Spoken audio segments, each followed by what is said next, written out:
নমস্কার। রাধেকৃষ্ণ রাধেকৃষ্ণ রাধেকৃষ্ণ। আজকে আমি শ্রীমদ্ ভগবদ গীতার দ্বিতীয় অধ্যায়ের 69 ও 70তম অনুবাদ পাঠ করব।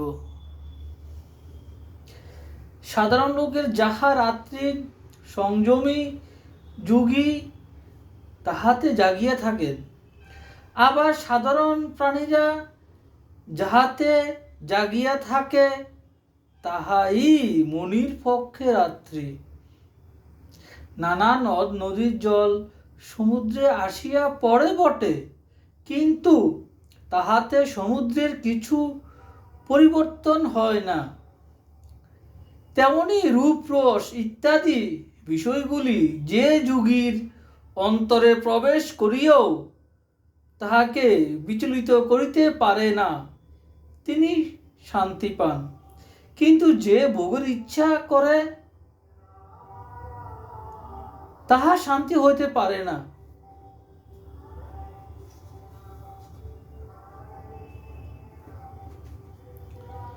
এটা মাহাত্ম্য পাঠ করব।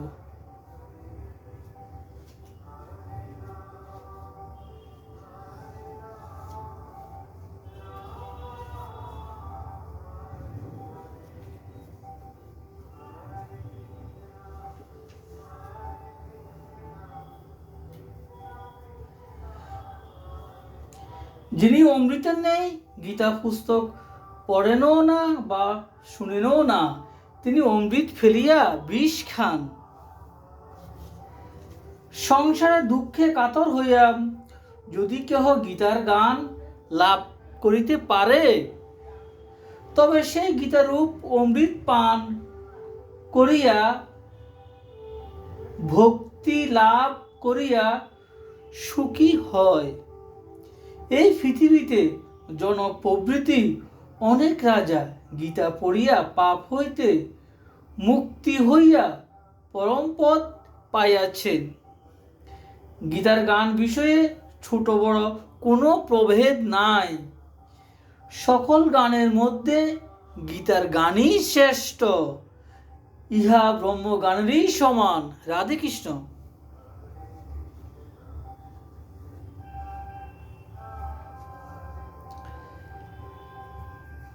শ্রী শ্রী শ্রীমদ্ ভগবদ গীতা কি জয়। শ্রী শ্রী রাধেকৃষ্ণ গোপাল শ্রীমদ্ ভগবদ গীতায় কি জয়।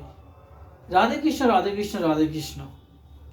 আমার এই গীতা পাঠ ভালো লাগলে আপনারা লাইক কমেন্ট শেয়ার এবং সাবস্ক্রাইব করবেন।